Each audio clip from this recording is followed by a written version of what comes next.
ডিব্ৰুগড় কানৈ মহাবিদ্যালয়ত বিশেষ অনুষ্ঠান স্বাধীন প্ৰতিদিন গোষ্ঠীৰ অধ্যক্ষ জয়ন্ত বৰুৱাক আজি প্ৰদান কৰা হয় হাছান শ্বৰীফ আহমদ সমন্বয় বঁটা মহাবিদ্যালয়খনৰ ছাত্ৰ একতা সভাৰ উদ্যোগত প্ৰদান কৰা হয় এই বঁটা হাছান শ্বৰীফ আহমদৰ দৰে এগৰাকী ব্যক্তিৰ নামত উৎসৰ্গিত বঁটা গ্ৰহণ কৰিবলৈ পাই ধন্য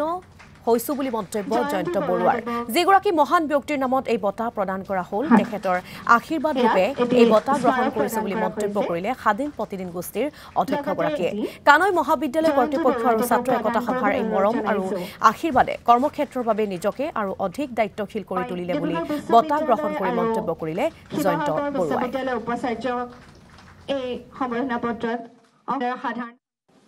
আজি আপোনাহবে মোক যি বঁটা প্ৰদান কৰিলে এই বঁটাৰ বাবে মই কিমান যোগ্য মই নাজানো কিন্তু এই ঐতিহ্যপূৰ্ণ মহাবিদ্যালয়ৰ কৰ্তৃপক্ষ আৰু ছাত্ৰ একতা সভাই যি গৰাকীৰ মহান ব্যক্তিৰ নামেৰে নামকৰণ কৰি মোক এই বঁটা প্ৰদান কৰিলে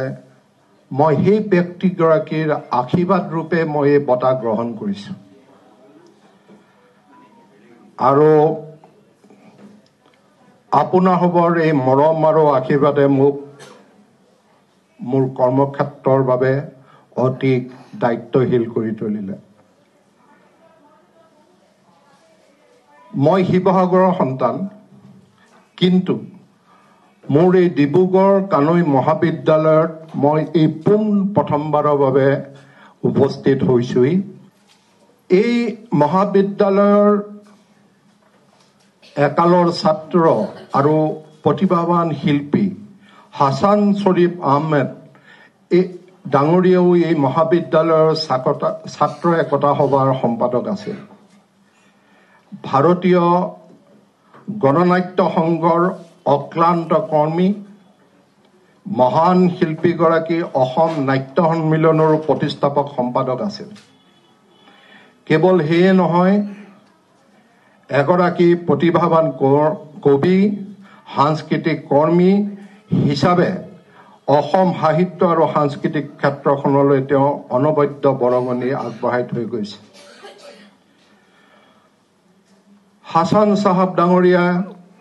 জ্যোতিপ্ৰসাদ আগৰৱালা বিষ্ণুপ্ৰসাদ ৰাভা ফণী শৰ্মাকে আদি কৰি বহুত বিশিষ্ট ব্যক্তিৰ সান্নিধ্য লাভ কৰাৰ উপৰিও তেখেত ডক্টৰ ভূপেন হাজৰিকাৰো অতি ঘনিষ্ঠ আছিল আৰু হাছান শ্বৰীফ আহমেদে ৰচনা কৰা গীত ডক্টৰ ভূপেন হাজৰিকা পুলক বেনাৰ্জীৰ পৰা আৰম্ভ কৰি জংকী বৰঠাকুৰলৈকে বহু ন পুৰণি শিল্পী তেওঁৰ গীতত কণ্ঠদান কৰিছে আৰু বাণীবদ্ধ কৰিছে গতিকে তেনে এগৰাকী ব্যক্তি নামত উৎসৰ্গিত এই বঁটা এই সন্মান গ্ৰহণ কৰিবলৈ মই মহাবিদ্যালয়ত উপস্থিত হৈ মই নিজে ধন্য হৈছো